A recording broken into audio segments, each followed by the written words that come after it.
चलो स्टार्ट करो। देखो लास्ट क्लास तुम लोग समझा था ग्रेचुइटी बोल के जो रिटायरमेंट बेनिफिट्स होता है उसका टैक्स ट्रीटमेंट क्या है। तो एक बार जल्दी से अपने रिकैप करते हैं। ग्रेचुइटी एक गिफ्ट है जो एम्प्लॉयर एम्प्लॉय को देता है at the time of retirement, but sometimes कभी कभी ड्यूरिंग एम्प्लॉयमेंट भी दे देता है। तो अगर ड्यूरिंग एम्प्लॉयमेंट ग्रेचुइटी मिलता है तो वो फुल्ली टैक्सेबल होता है।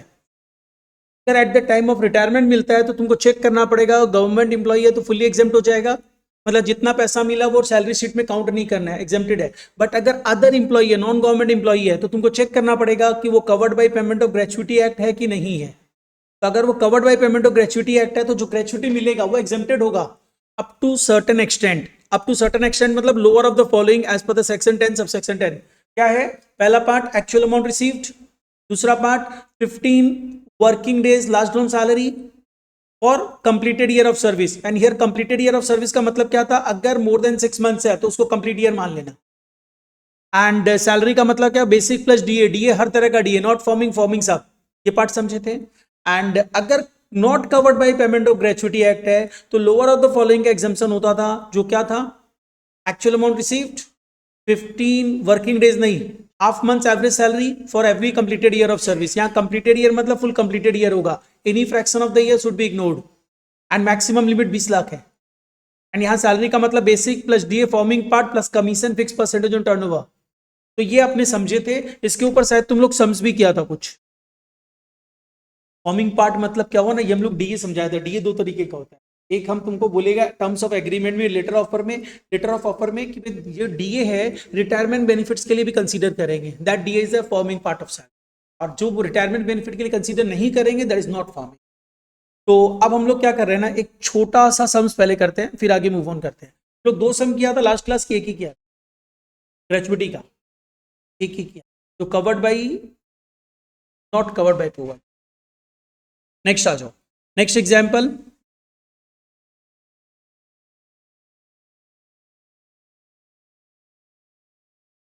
Mister A retired from service on 1st September 2024 from ABC Limited after serving for 25 years, 7 months.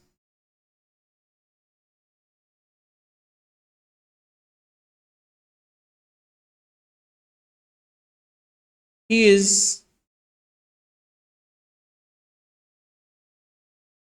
received gratuity of rupees 13 lakhs on retirement.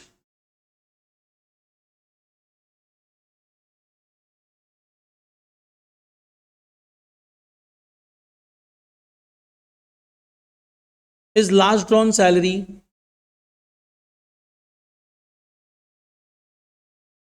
as follows.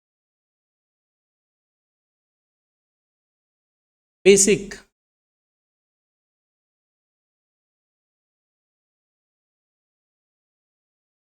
सब पर मंथ में दिया हुआ है ₹50,000, DA ₹10,000, commission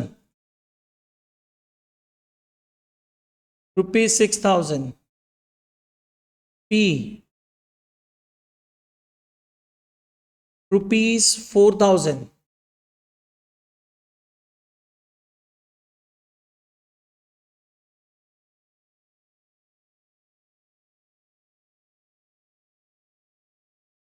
compute his gross salary assuming he is not covered by, sorry, he is covered by, he is covered by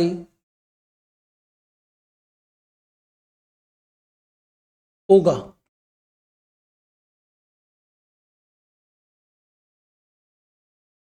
assuming is covered by पोगा।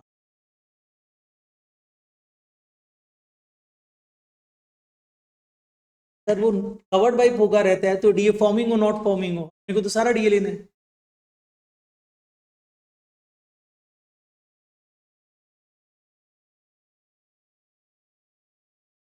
Covered by पोगा। दोनों नींद इतना late से उठता है, वो लोग देखो एकदम फ्रेश फ्रेश का, तो चेहरा ही बता रहा है कि अभी उठ के आ रही है।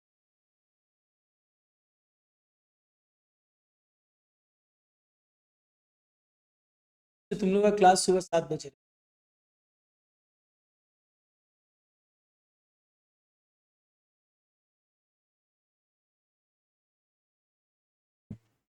इसलिए तेरे को तो हाँ कर देना चाहिए। तो तुम लोग हाँ कर देता कि हाँ सर रख लीजिए, हम खुद ही नहीं रखता, सुबह 7 बजे पॉसिबल ही नहीं। चलो अब स्टार्ट करते हैं। देख सबसे पहला बात, यहाँ पे ग्रॉस सैलरी कैलकुलेट करना है, लेकिन यहाँ पे ग्रेचुटी से रिलेटेड कैलकुलेशन है ना, तो सबसे पहला पार्ट तो हम लोग को तो ग्रेचुटी कैलकुलेट करना पड़ेगा। तो ग्रेचुटी कैलकुलेट करने का काम पहले कर ले रहे हैं, टैक्सेबल ग्रेचुटी।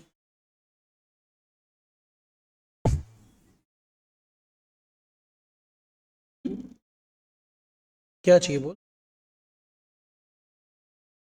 टैक्सेबल ग्रेचुटी, देखो सबसे पहला क्वेश्चन तुम ये चेक करना कि वो gratuity during continuity of the service receive कर रहा है, नहीं। ऑन रिटायरमेंट रिसीव कर रहा है, टैक्सेबल होगा कि नहीं होगा, डिपेंड करता है गवर्नमेंट एम्प्लॉई है कि non government. Non government employee है, टैक्सेबल होगा विद सर्टेन एग्जाम्पशंस, तो हम लोग उसी को लेने जा रहे हैं। तो टैक्सेबल ग्रेचुटी में सबसे पहले अपने अमाउंट ले लेंगे, actual amount received which is ₹13 lakh. अब इसमें हम लोग लेंगे लेस एग्जाम्पशंस।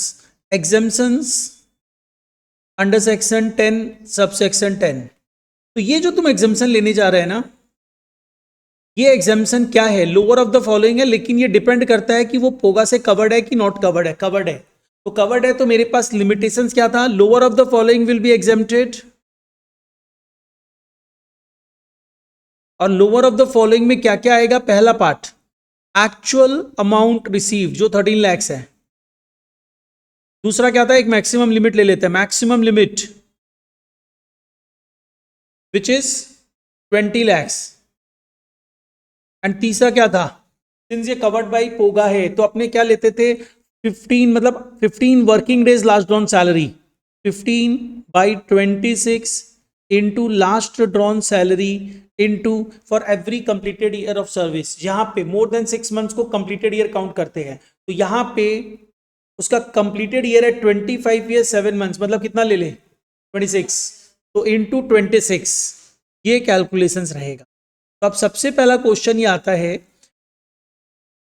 लास्ट में अपने क्या ना तीसरा लिमिट जो ऑलरेडी देख नोट्स में भी लिखा हुआ है, 15/26 मतलब वर्किंग डे सैलरी लेता है 15/26, 30 दिन का होता है महीने में, जिसमें 4 संडेज होता है, उसको हटा दिए तो 15/26 into last on salary into जितना कंप्लीटेड ईयर, हर कंप्लीटेड ईयर के लिए तो वो 25 साल 7 महीना काम किया। तो यहाँ पे बोलता है अगर number of month more than 6 months हो तो उसको अपने कंप्लीट ईयर मान लेते हैं, 26 साल मान लेंगे। तो 26 साल के लिए मतलब हर एक साल के मतलब 26 टाइम्स, तो 26 से मल्टीप्लाई कर दिए।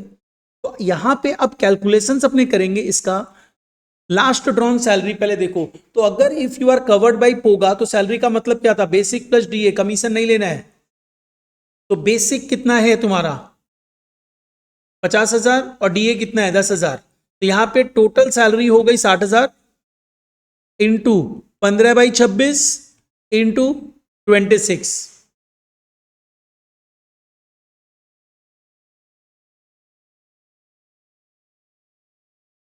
कितना अमाउंट आया,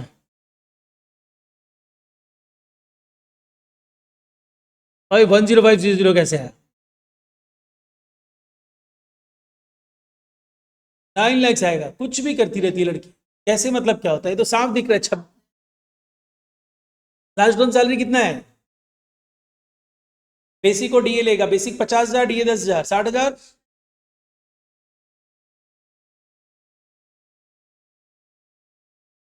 तेरी तुम ऐसे कैसे कर,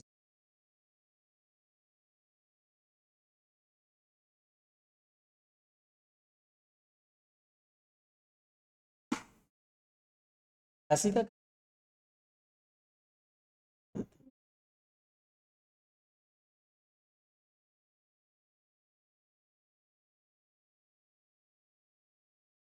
this is taxable gratuity.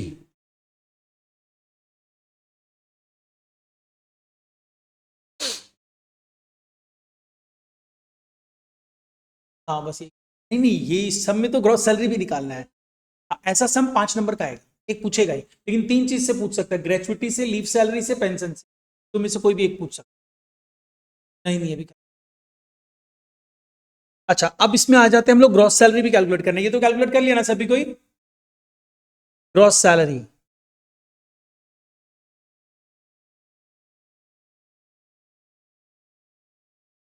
Gross salary जब तुम लेगा, सबसे पहले हम लोगों को क्या लेना है, बेसिक।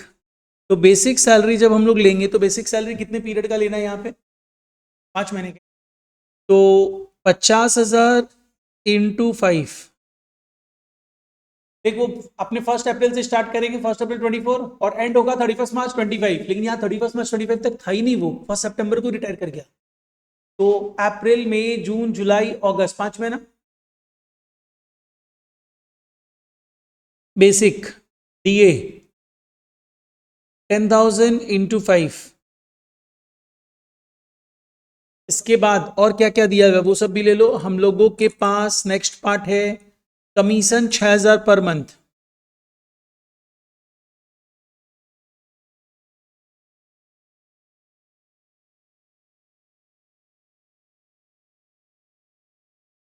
फी है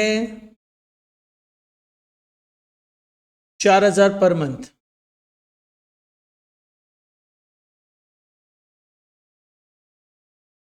और एक एक्स्ट्रा अमाउंट ऐड करना होगा, क्या, टैक्सेबल ग्रेचुइटी, जो हम लोगों का आया है 4 लाख।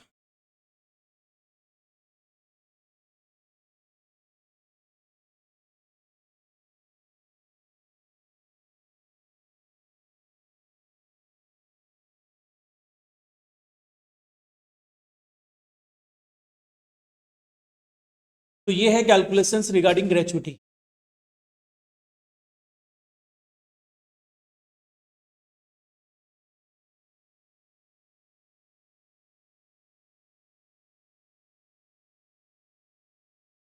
तो ग्रेचुइटी समझ में आया ना। अब अपने नेक्स्ट आते हैं, नेक्स्ट पार्ट समझते हैं, that is pension.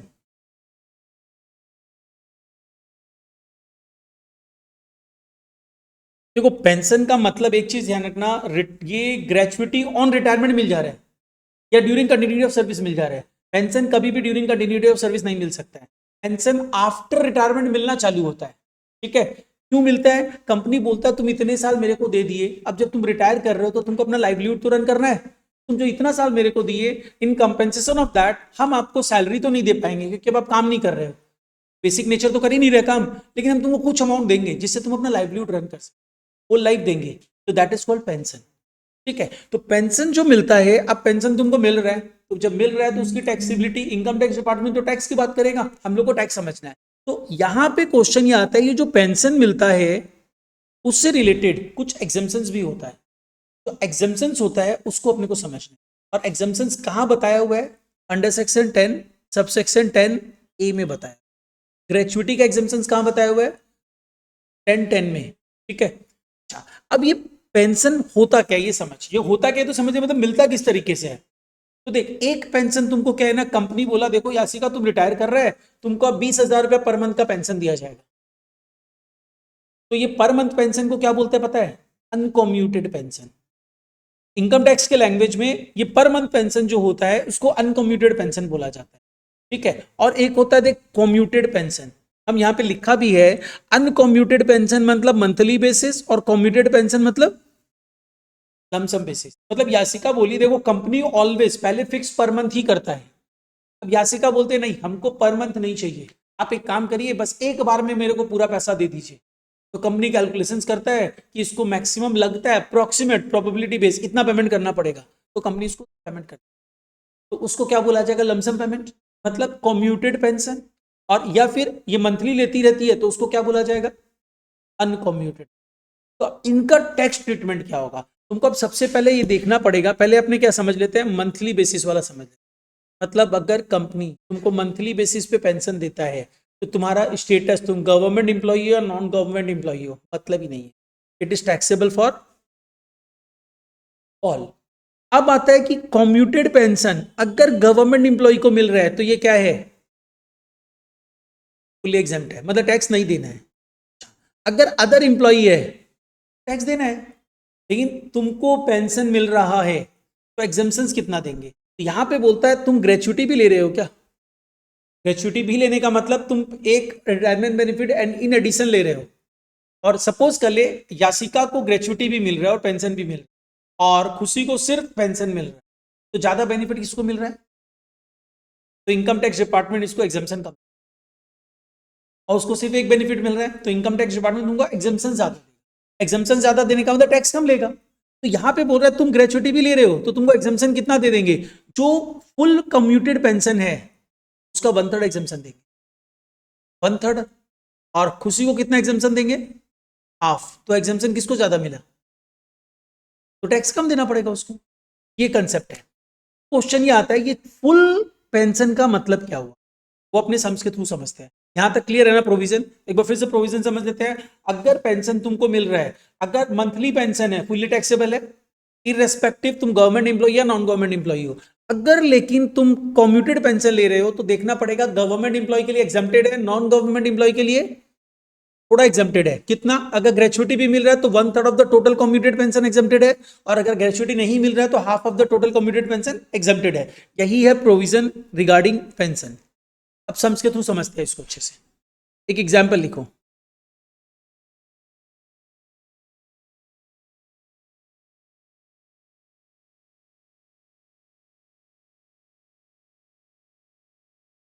Number 1, example number 1 pension से related. Mister A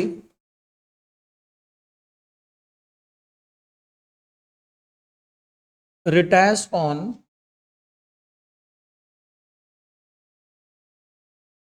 1st July 23 from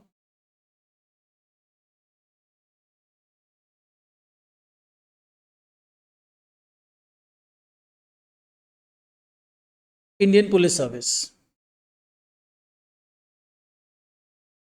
He is entitled to monthly pension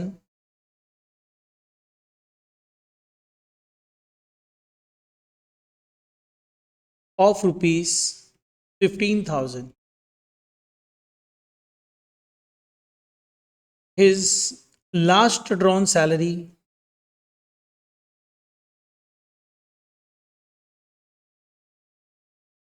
basic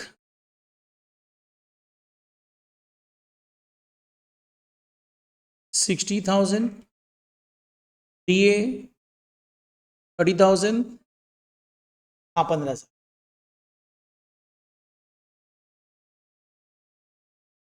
Compute gross salary for previous year 24-25। चलो ट्राई करके दो।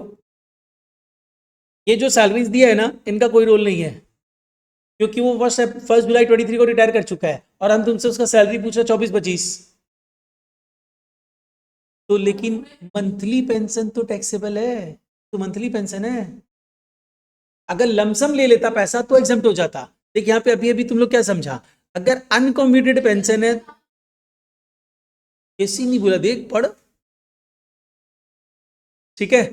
तो इसका मतलब एक चीज सोच, उसको 1st जुलाई से पेंशन मिलना चालू हो गया। तुम 1st जुलाई से तुमको मतलब नहीं है, तुमको 1 अप्रैल 24 से 31 मार्च 25 के बीच का मतलब है। उस समय पेंशन मिल रहा था, हाँ मिल रहा था, क्योंकि अब जब तक बोलेगा नहीं तब तक पेंशन मिलता रहेगा उसको। तो इसका मतलब इसको पेंशन कितना मिला,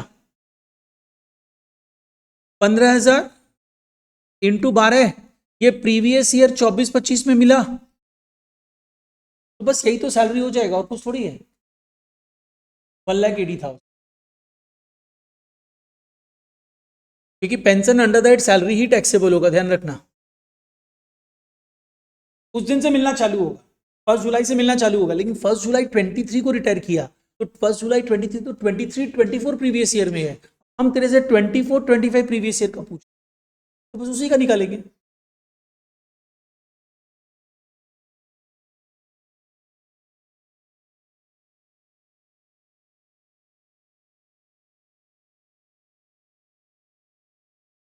हाँ ये फुली टैक्सेबल है,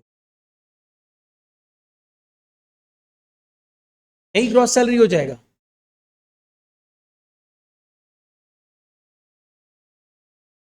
पेंशन ऑलवेज टैक्सेबल होता है अंडर दैट सैलरी, क्योंकि सैलरी का ही तो पार्ट है, इंप्लॉय से तो एम्प्लॉयर से तो मिल रहा है। नेक्स्ट आओ,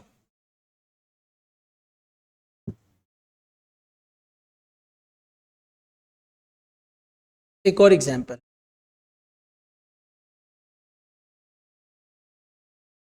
mister A retired on 1st September 24 from ABC Limited.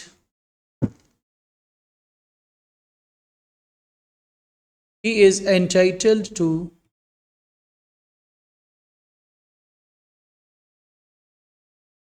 monthly pension of rupees 16,000.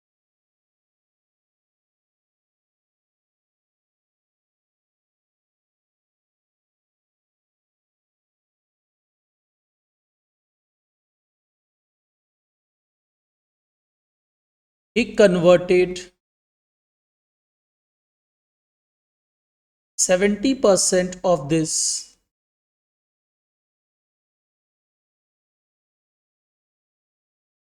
as commuted pension on 1st Feb 25 for rupees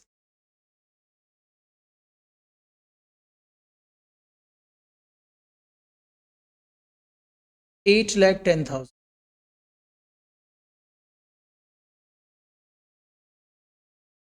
8,10,000. Compute taxable pension.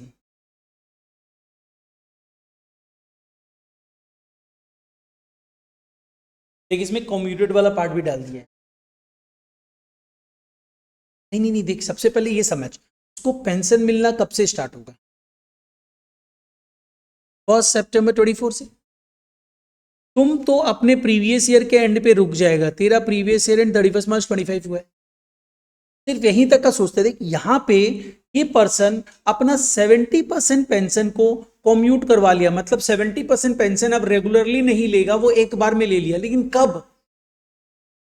1 Feb 25 को किया ऐसा, यानी यहां पे जाके 1 Feb 25 को वो कम्यूटेड करवाया। इसका मतलब ड्यूरिंग दिस पीरियड तो वो अनकम्यूटेड पेंशन ही लिया। कितना लिया? 15,000, 16,000, 16,000 इंटू काउंट कर, सितंबर, अक्टूबर, नवंबर, दिसंबर, जैन, फेब तो आएगा नहीं, 1 फेब है, 5 महीना। तो 5 महीना तक वो ये अनकॉमिटेड लिया, ये समझना अभी, फिर अपने इसको प्रेजेंटेशन में डालेंगे। अब क्या किया, वो इसका 70% कॉम्यूटेड करवा लिया, तो भी तो 30% अनकॉम्यूटेड बचा। तो अब 30% जो है अभी भी वो रिसीव किया है, कब से? 1 फेब से, टिल कब तक? 31 मार्च तक, मतलब 2 महीना, तो इंटू 2, ये पार्ट तो अनकॉम्यूटेड पेंशन का हुआ, ठीक है, अनकॉम्यूटेड है ना ये पूरा। अब आता है यहां पे जो वो कॉम्यूटेड करवाया, वो कितने में कॉम्यूटेड करवाया? 8,10,000। ये हम समझा रहे हैं, फिर अपने प्रेजेंटेशन में डालेंगे। 8,10,000। अब ये जो 8,10,000 मिला, इसके लिए हमारा प्रोविजन क्या था?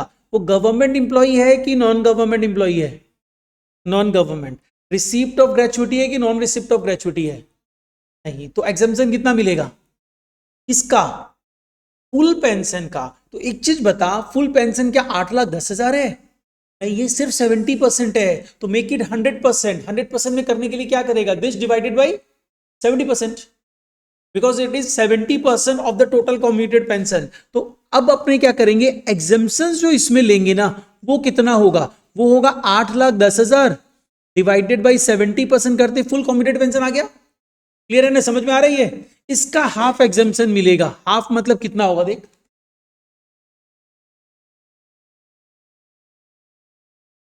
अजीब सा अमाउंट आ रहा है, 578,571। तो इतना एग्जाम्पशन मिलेगा 578 571, और जो बात बाकी है वो टैक्सेबल हो जाए। क्लियर है ये पार्ट? बस इसको प्रेजेंट करना है। देख प्रेजेंटेशन कैसे करेंगे, समझ में आ चुका ना सबको? तो प्रेजेंटेशन में आएंगे तो अपने एक हेडिंग दे देंगे, ये 5 नंबर के लिए पूछ सकता है, taxable pension previous year 24-25, assessment year 25-26।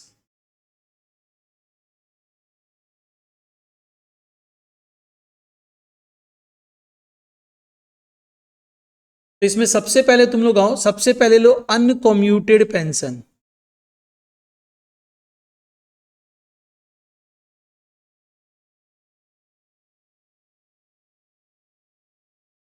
तो हम लोग अनकम्यूटेड पेंशन की बात करें तो देख, सबसे पहला पहला पार्ट तुम रिसीव किया कब से? 1 सितंबर 24 से टिल 31 जनवरी 25 तक। जो तुम रिसीव किए हो 15,000 नहीं 16,000 इंटू 5, 80,000। तो ये तो तुम एक रिसीव किया। दूसरा अनकम्यूटेड पेंशन तुम अभी फिर रिसीव किया from 1 Feb 25 to 31 March 25, which is 16,000 का 30% इंटू 2,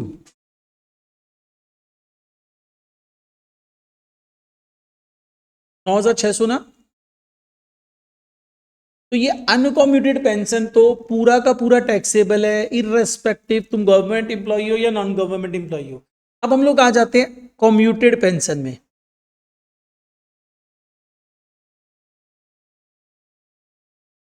कम्यूटेड पेंशन में सबसे पहले देखना कितना अमाउंट मिला है। हम लोग यहां पे आ जाएंगे, कितना अमाउंट मिला मेरे को, actual amount received which is 8,10,000। तुम क्या गवर्नमेंट एम्प्लॉई हो? अगर गवर्नमेंट एम्प्लॉई होता पूरा एग्जाम हो जाता 8,10,000। नॉन गवर्नमेंट एम्प्लॉई है, एग्जाम्शन मिलेगा। और ये एग्जाम्शन किस सेक्शन में मिला? 10A। अच्छा, ये एग्जाम्शन कितना था? तुमको ग्रेचुइटी तो मिल नहीं रहा है, ठीक है, नहीं मिल रहा है, तो 8,10,000 सिर्फ 70% है, तो इसको हम लोग 100% में कन्वर्ट कर दिए इनटू, अगर ग्रेचुइटी मिलता तो 1/3 एग्जाम्शन मिलता, नहीं मिला तो हाफ एग्जाम्शन मिलेगा।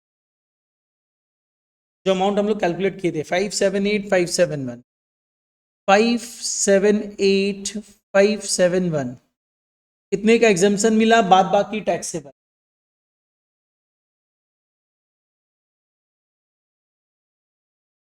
231,429।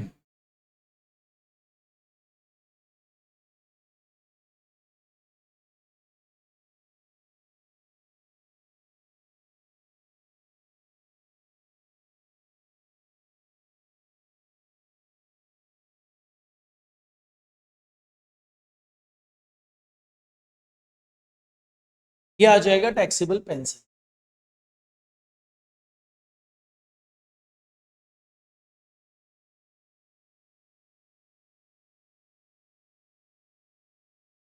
इस तरह का सम 5 नंबर के लिए।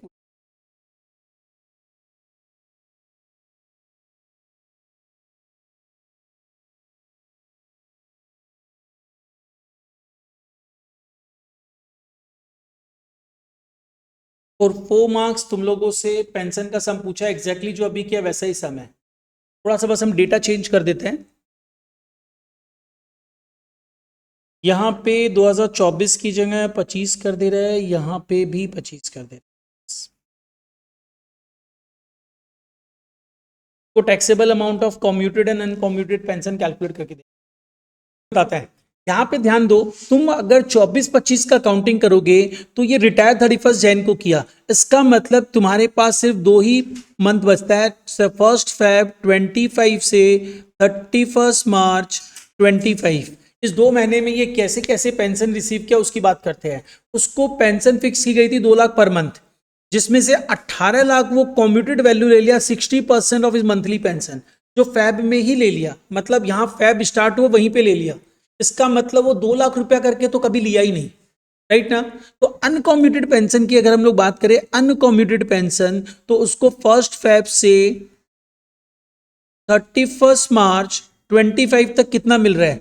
2 लाख इनटू, क्योंकि 60% कॉम्यूट करवा लिया तो 40% ही मिला। कितने पीरियड के लिए? 2 महीने के लिए। कितना अमाउंट हो गया?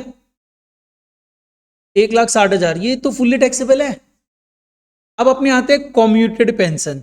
तो कॉम्यूटेड पेंशन जब तुम लोग निकालेगा तो कॉम्यूटेड पेंशन उसको एक्चुअल अमाउंट रिसीव कितने का हुआ?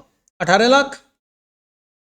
अब ये गवर्नमेंट इंप्लॉय होता तो पूरा एग्जाम्प्ट हो जाता, नॉन गवर्नमेंट इंप्लॉय एग्जाम्पशन मिलेगा, लेकिन यहां पे चेक करो क्या ये ग्रेचुइटी भी ले रहा है?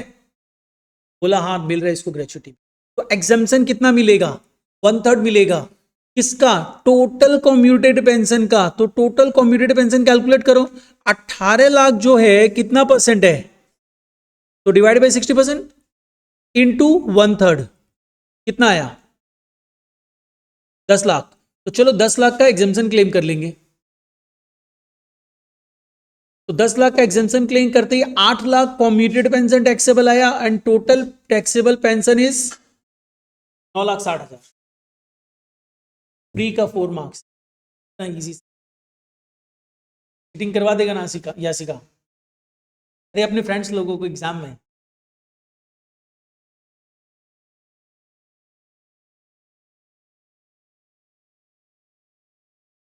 तो में बच्चा लोग पढ़े ना तो चीटिंग करने का दरकार लोग को नहीं पढ़ना चाहिए। नहीं पढ़ेगा ना, करवा देना चीटिंग फ्रेंड्स लोग।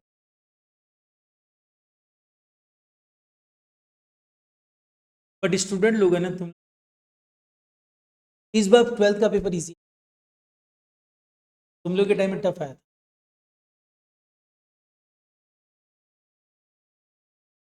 चलो अब नेक्स्ट आओ। अब नेक्स्ट देखो पेन, क्या बोल रहे? नहीं अकाउंट्स हुआ, अकाउंट और 2 पेपर, इंग्लिश लिटरेचर और लैंग्वेज हो। चलो देखो पेंशन भी आई थिंक समझ में आ चुका है, ग्रेचुइटी भी समझ में आ चुका है। अब हम लोग मूव करते हैं next part, that is leave salary. इसका एग्जाम्पशन किस सेक्शन में मिलता है? तो यहां पे देख, अपने 10 10 में जाए तो ग्रेचुइटी, 10 10A में जाए तो पेंशन, 10 10AA में जाए तो लीव सैलरी।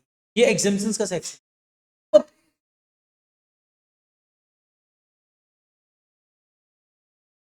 तो फिर उसके बाद और सब हेड डाल दिया है तो अपने सब क्लॉज का दरकार नहीं है। तो ये भी याद मत रखना, कोई दिक्कत नहीं है। अच्छा अब अपने आ जा लीव सैलरी।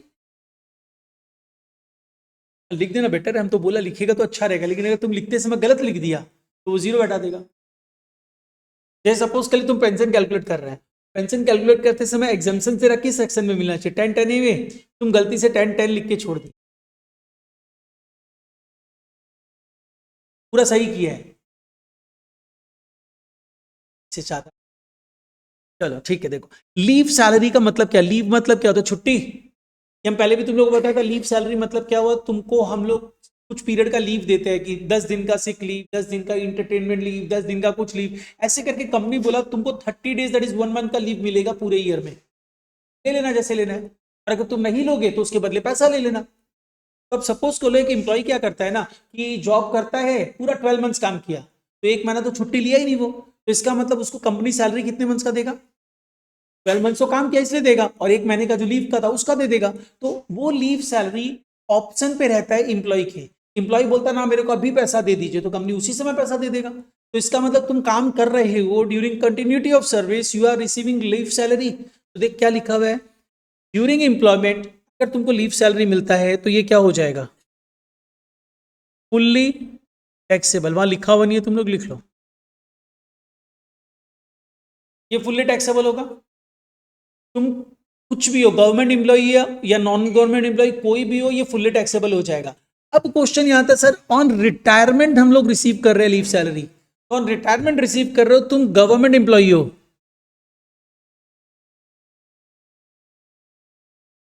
Fully exempt. तुम नॉन गवर्नमेंट एम्प्लॉई हो तो जैसे ग्रेचुइटी में समझाता ना वैसा ही है, तुम नॉन गवर्नमेंट एम्प्लॉई हो, लीव सैलरी रिसीव कर रहे हो, हम तुमको कुछ एग्जाम्पशन देंगे। एग्जाम्पशंस क्या देंगे? Lower of the following. ये एग्जाम्पशंस कहां दिया हुआ है? ये सेक्शन 10 सब सेक्शन 10A में दिया हुआ है। ठीक है, क्या एग्जाम्पशंस है? पहला, जो तुमको एक्चुअल अमाउंट रिसीव हुआ, लोअर ऑफ द फॉलोइंग लेंगे, चार चीजें, चार चीजों में जो लोअर होगा उसको कंसीडर किया जाएगा, ये सब याद रखना पड़ेगा। दूसरा, आपने पहले मैक्सिमम लिमिट देख लिया, देखो पहला पार्ट क्या था, पहला पार्ट एक्चुअल अमाउंट रिसीव, दूसरा पार्ट मैक्सिमम लिमिट में 3 लाख से ज्यादा का एग्जम्पशन नहीं मिलने वाला है तुमको। तीसरा पार्ट क्या है, एवरेज सैलरी इनटू 10 मंथ्स, मतलब total salary of last 10 months, in simple words, मतलब लास्ट 10 मंथ्स का सैलरी ले लेना। अब यहां पे क्वेश्चन आएगा, सर ये सैलरी का मतलब क्या होगा, सैलरी का मतलब यहां पे होगा basic plus DA forming part plus commission fix percentage on turnover, जो ग्रेचुइटी में नॉन पोगा में था। Salary equal to basic plus DA if plus commission if, मतलब फिक्स परसेंटेज ऑन टर्नओवर। अब क्वेश्चन ये आता है, चलो इसको क्या करेंगे, इनटू 10 मंथ्स कर देंगे, हो गया। अच्छा, अब अपने आते हैं, इसके बाद एक पॉइंट और डाला, कैश इक्विवेलेंट ऑफ लीव, मतलब क्या हुआ, तुमको हम सैलरी का क्या कैश वैल्यू देंगे ना, तुम रिटायर किया, रिटायर करते समय तेरे अकाउंट में सपोज कर ले 24 मंथ्स का लीव बचा हुआ है, तो हम क्या करेंगे, तुमको 24 months into last one salary करके पैसा दे देंगे, ये तो कंपनी देगा। इनकम टैक्स बोलता है एग्जाम्पशन के लिए हम इसको कैसे कंसीडर करेंगे, माइट भी पॉसिबल है कंपनी तुमको पूरे साल में 2 महीने का लीव दे, 1.5 महीने का लीव दे, 3 महीने का leave they, but income tax बोलता है मैक्सिमम 1 मंथ का लीव। तो बोलता है कि जो कैश इक्विवेलेंट ऑफ लीव क्या होता है ना, इसका मतलब होता है 1 मंथ लीव कंसीडर करते हुए तुम्हारे अकाउंट में ऑन रिटायरमेंट जितना लीव बचा होगा उसका कैश वैल्यू। तो उसका कैश वैल्यू कैसे निकलेगा, उसका कैश वैल्यू निकलेगा, पहले 1 मंथ कंसीडर करते हुए तुम्हारे अकाउंट में कितना लीव बचा हुआ है वो निकालेंगे, उसको मल्टीप्लाई किससे करेंगे, एवरेज सैलरी से, लास्ट वन सैलरी से नहीं। यहाँ पे देख, यहाँ पे क्या लिखा है, as per income tax act leave can not exceed 30 days for every completed year of service. अब यहाँ पे कंप्लीटेड ईयर का मतलब क्या होगा, इग्नोर फ्रैक्शन, मतलब कंप्लीटेड ईयर मतलब कंप्लीटेड ईयर, अगर 28 साल 11 महीने भी है तो टेक ओनली 28। अब आजा, 30 डेज का लीव ही मिलना चाहिए। अब नेक्स्ट पार्ट क्या होगा, इसको यहाँ पे स्टेप बाय लिखा है ना, तो बेटर है इससे मत समझ, नॉर्मली समझ, कैश इक्विवेलेंट और लीव सैलरी, मतलब इसको खाली समझ के रखना, considering 30 days leave that is 1 month leave for every completed year of service, ठीक है। एंड उसके अकॉर्डिंगली हम लोग काउंट करेंगे कि तुम्हारे अकाउंट में कितना लीव बचा हुआ है, और जो लीव बचा हुआ है उसको मल्टीप्लाई किससे करेंगे, एवरेज सैलरी। तो यहां पे हम लोग लिख ले रहे हैं cash equivalent of leave based on average salary. अब कैसे, जैसे तुम लोग एक सम करेगा ना तो इसका पिक्चर क्लियर होगा, अभी थोड़ा थोड़ा कंफ्यूजन लग रहा होगा।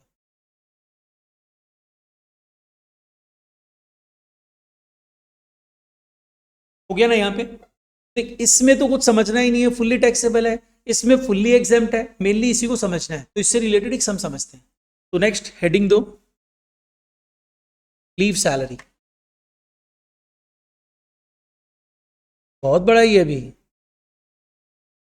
क्योंकि अभी तो हम लोग जो ये रिटायरमेंट बेनिफिट्स कर रहे हैं, रिटायरमेंट बेनिफिट्स के बाद अलाउंसेस है, परक्विजिट्स है, सैलरी चैप्टर बड़ा है।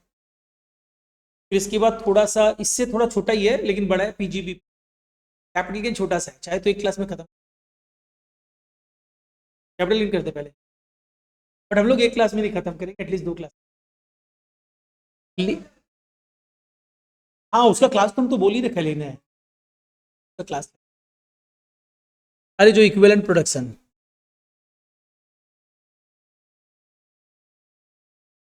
Mister A retired on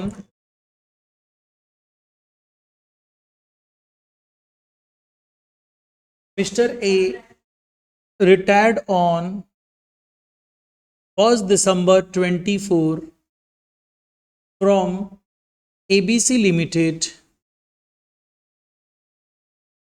after serving for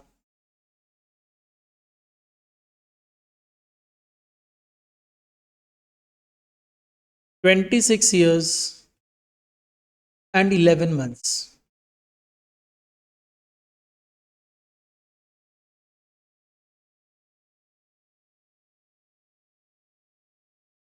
He is entitled to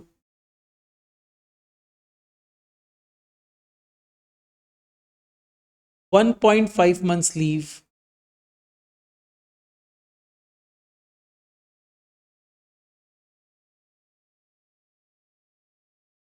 for every completed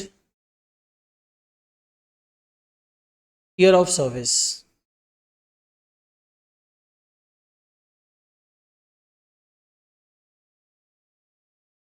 five months, मतलब 1.5 महीना for every completed year of service. Company उसको बोलता है तुमको 1.5 महीने का लीव अलाउ किया गया है. On retirement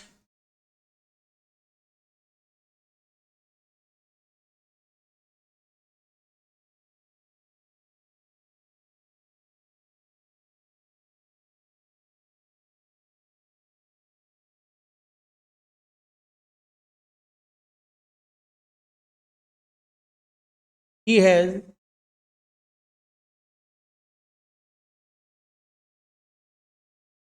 29 months of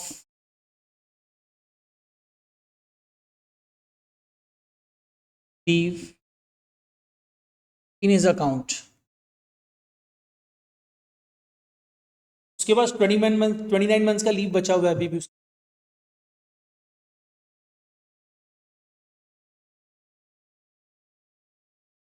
His last drawn salary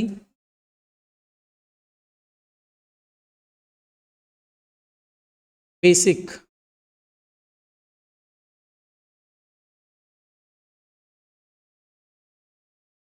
$40,000 DA if 10,000 P 6,000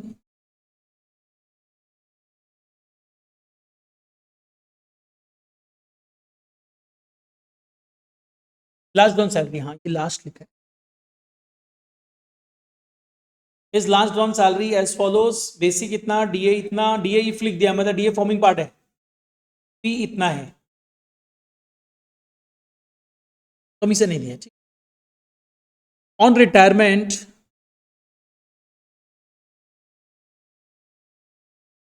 he received rupees 11 lakhs as leave salary.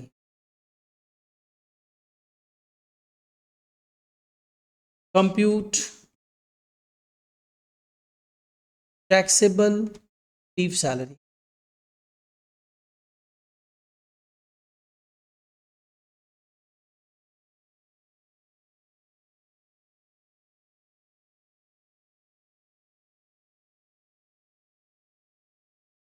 सबसे पहले ये फाइंड आउट करो कि ये गवर्नमेंट एम्प्लॉय है क्या, और जो लीव सैलरी मिल रहा है ड्यूरिंग कंटिन्यूटी ऑफ सर्विस मिल रहा है, नहीं रिटायरमेंट में मिल रहा है, तो कुछ एग्जाम्पशन मिलेगा. ठीक है, तो हम लोग कैलकुलेशंस में आ जाते हैं.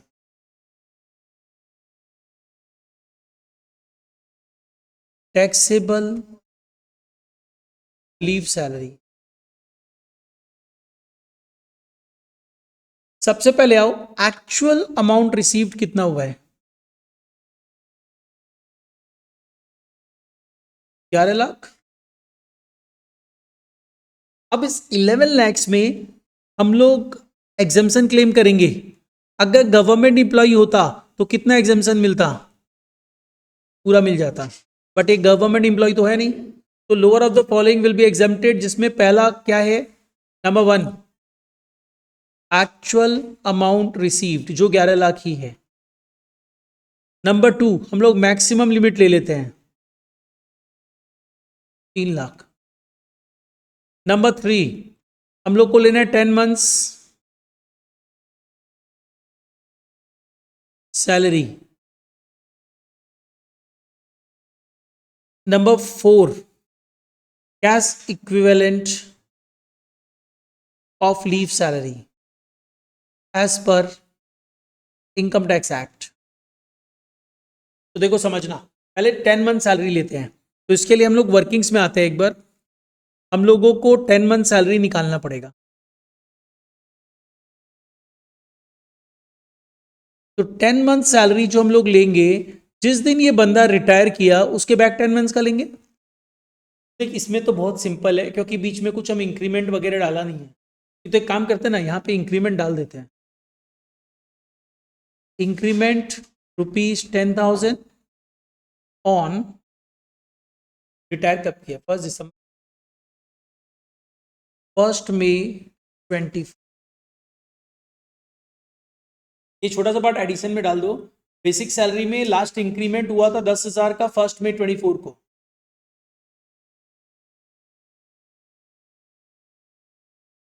ठीक है, 1 मई 2024 को 10,000 रुपए का इंक्रीमेंट हुआ था बेसिक में।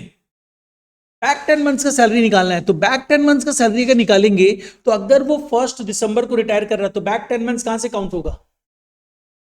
अब 1 दिसंबर 2024 को रिटायर हुआ है, ऊपर ही तुम लिखा है देखो, तो बैक 10 मंथ्स काउंट कर कहां से स्टार्ट होगा? बता खुशी। नवंबर से? कैसे? अरे 1 दिसंबर को रिटायर हो गया तो सैलरी लेने के लिए तो बैक 10 मंथ्स ही जाना पड़ेगा। हाँ, नवंबर से कैसे स्टार्ट करें? 10 महीना लेना है, 12 महीना थोड़ी लेना है।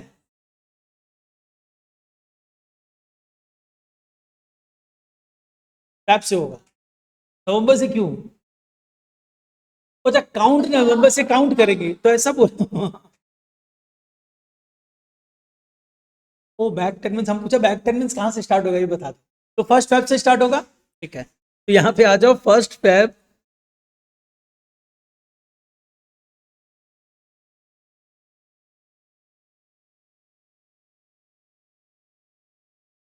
फैब से ही होगा ना। 1 फैब 24 से 1 दिसंबर 24। गलत नहीं किया है ना?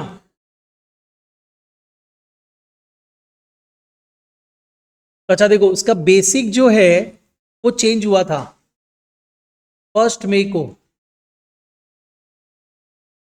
चेंज होके आज के दिन वो 40,000 रुपया पर मंथ है। चेंज हो के है ना, आज के दिन 40,000 है, तो ऑब्वियस अब इंक्रीज है ये, तो ये 40,000 पर मंथ यहां पे है। इनटू कब तक? मई, जून, जुलाई, अगस्त, सितंबर, अक्टूबर, नवंबर, मतलब 7 मंथ्स। इनटू 7, यानी उसके पहले ये 30,000 पर मंथ था, 10,000 कम था। तो कितने महीने? 3 महीने ना। तो ये हो गया बेसिक। कितना हुआ बताओ? 90,000 प्लस 2,80,000।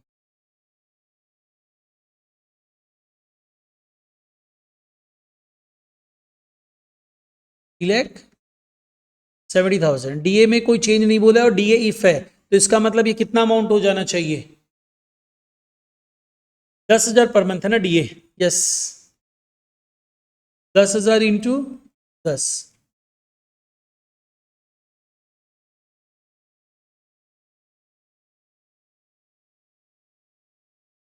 तो इसका मतलब 10 मंथ सैलरी कितना हो गया?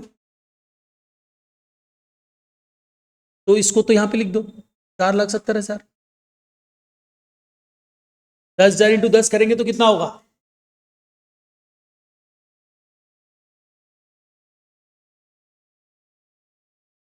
तेरी पढ़ाती है ना इसलिए स्मार्ट है, देख कैसे जल्दी से चेंज कर दी।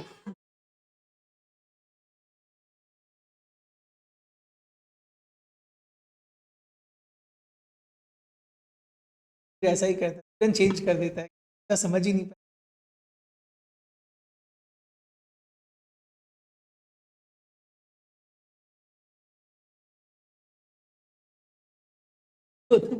तो जैसे हम करेगा ना तो चीजें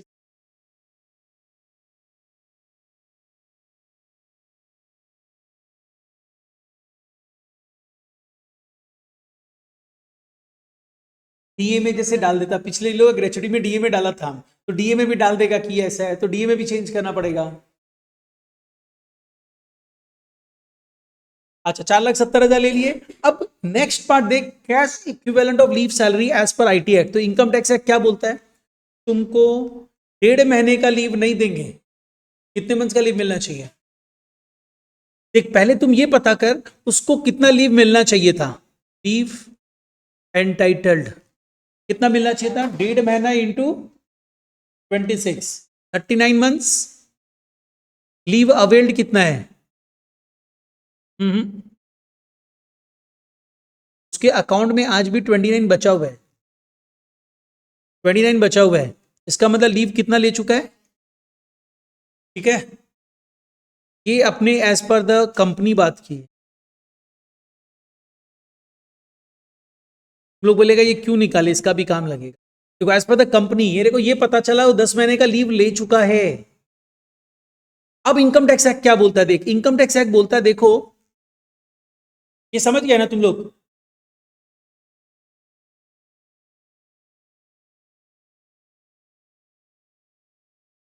yes, leave availed, yes, leave entitled. 1.5 महीना इंटू 26 कर दिया, 39 मंथ्स का मिलना चाहिए था, 29 बचा हुआ है, इन्हें 10 महीने का ले लिया।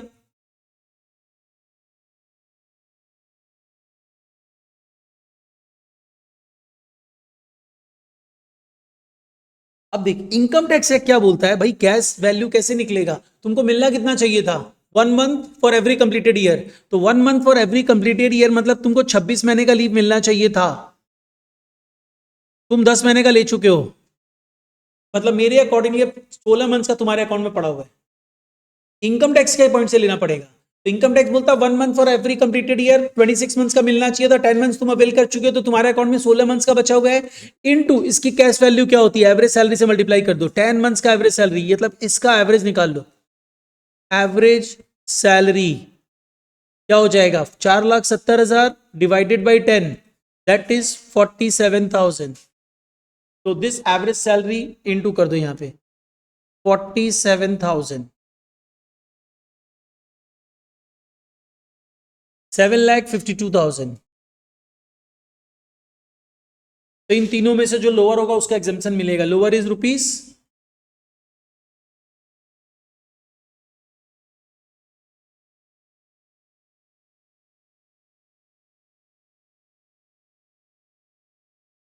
ये होगा टैक्सेबल क्रेडिट।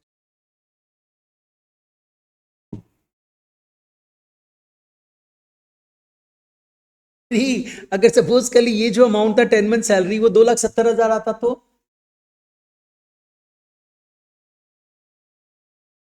हम्म,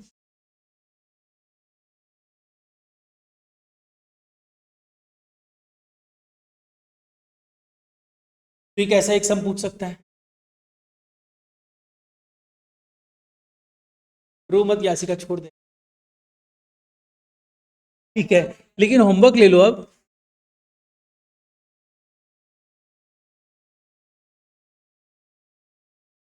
लीव सैलरी, ग्रेचुटी और पेंशन का 3 सम दे देता है। हाँ रुको, ये देखो, एक तो ये करना है तुम लोग को, प्रॉब्लम नंबर 1 होमवर्क में करना है, page number 716, problem number 1। Numbering पे ध्यान रखना ना।